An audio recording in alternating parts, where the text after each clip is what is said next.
Dacă mai ne ducem să mai mâncăm, mai venim înapoi, vă deranjează. Numai să nu întrerupeți, că la final nu m-a văzut. Alex. Ok, corect. Viens. On va regarder. On va regarder. Acum ce vrei de adevărat? Numai așa ca să vă sperii. Gata, dai drumul. Acum începem. Bagă. Așa e. După cum se vede, iar m-am păcălit. Ziariștii ăștia parcă s-au tâmpit. Nu mai bați agonii, crime și războaie. $1,50 aruncați în ploaie. Uite, 7 pagini numai cu decese. Poze îndoliate, chinare alese. Cred că și mai tineri parcă am zărit. Moartea asta sigur că nu e bunit. Eu cred că e mai bine să ne ia la rând, așa cum venirăm aici pe pământ. Sau, hai, ca la școală, după alfabet. Da, să înceapă acum cu litera Z. Uite, văd că ăsta a fost îngropat. Ăsta la altul însă a fost incinerat. Mie nu mi-ar place să fiu astupat de țărână neagră și de vier mâncat. Mai bine cu focul în fum să dispar. Sub diverse forme înapoi să apar, să-i sperii pe ăștia care n-au habar de ezoterism și paranormal. Cred că ar fi mai bine să aflu de acum cât poate să coste să mă facă scrum. Alo? Alo, bună ziua, nu vă supărați. Aflu din ziare că morți îngropați. Vai, domnule dragă, ce cuvânt urât. Facem mult mai multe, nu numai atât. Oferim servicii, cam tot ce doriți. Vai de mine, doamne, dar și perpeliți? Mai ca pe vorba, suntem echipați.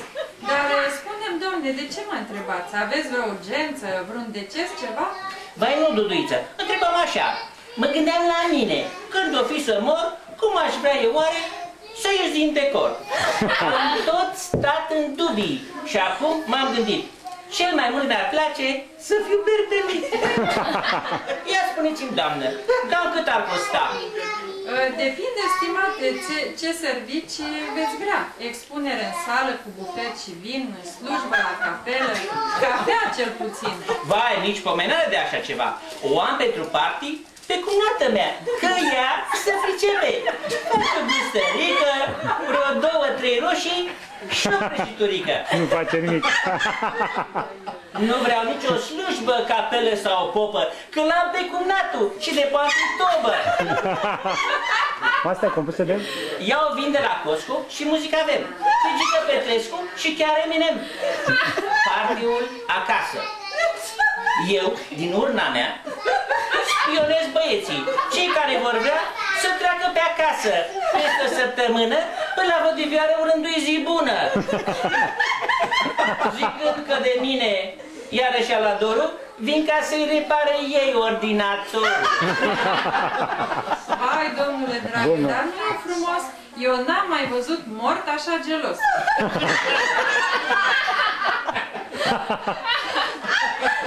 Mai bine spuneți-mi ce sicriu doriți. N-aveți cum la asta să vă împotriviți. Din care alegeți? Brad, pac sau stejar? Păi la ce să-l cumpăr dacă îl faceți jar? Ce e cel mai ieftin? Asta vreau să știu. Pe gubaș n-am fost, nici nu vreau să fiu. Vai, domnule dragă, dar sunteți jidat? Mai ia, dragul doamne, eu sunt Constanțean.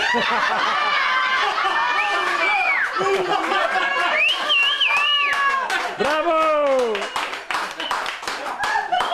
Dar, spuneți-mi, doamnă, după perpelit, când la văduvioară mă dați?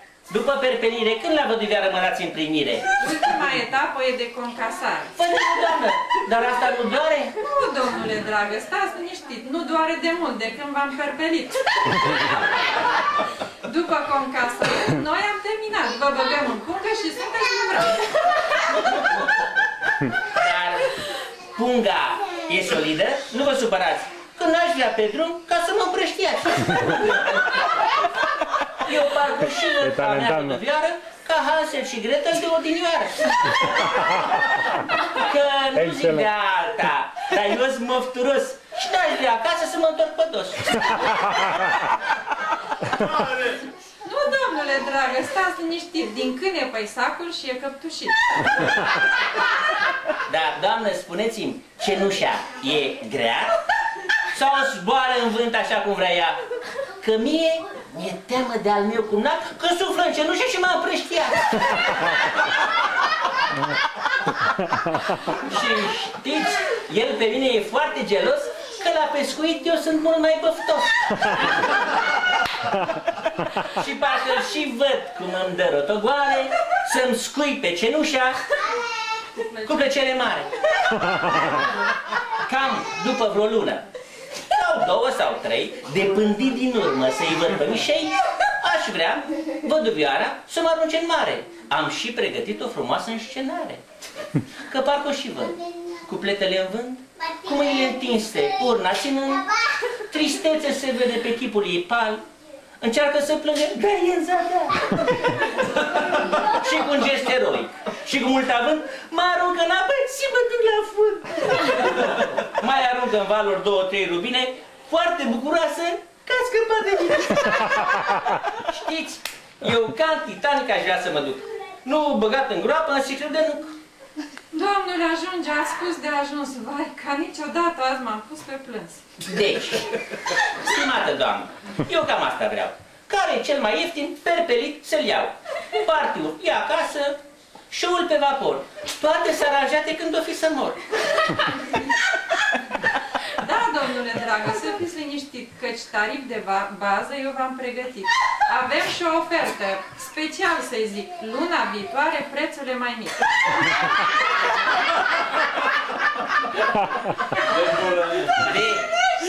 Excelent! 30%? Nici nu m-am gândit? Nu știu însă dacă voi fi pregătit. Dar dacă n-am dată când vă vizitez, atunci cum trebuie ca să procedez? Plătim dinainte, economisim. Banii dumneavoastră noi îi investim. Cumpărăm benzină și ne asigurăm că în vreo inflație nu o să intrăm. Azi cu banii ăștia noi vă perpelim.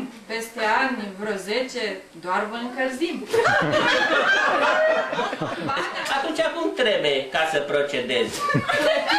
Plătim dinainte, economisim. Banii dumneavoastră noi îi investim. Cumpărăm benzină și ne asigurăm că în vreo inflație nu o să intrăm.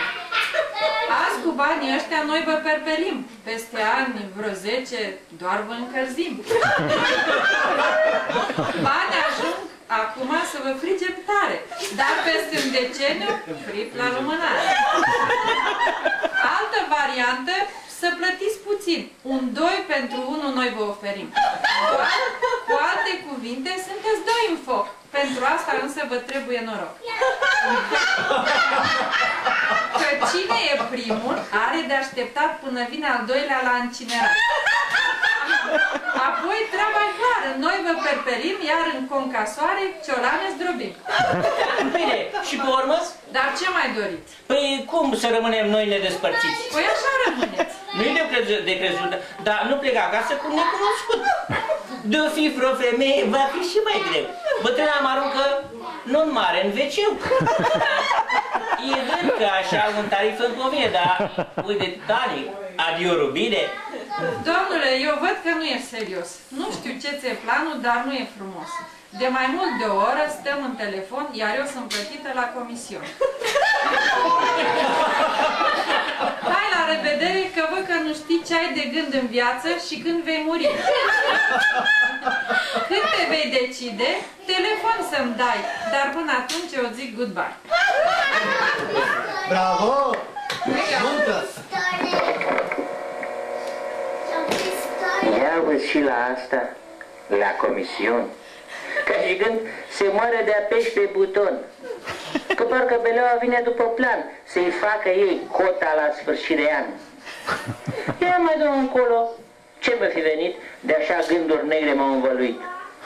De ce îmi fac probleme? Că doar tânăr sunt, am 18 ani aici pe pământ. La suflet, firește, la minte, nu știu. Și nu cred prea mare de vârstă să fiu. Dar ăsta e un lucru fără interes. Când n-ai nicio vârstă, nu ai niciun stres. Bravo! Bravo, bravo! Excelent!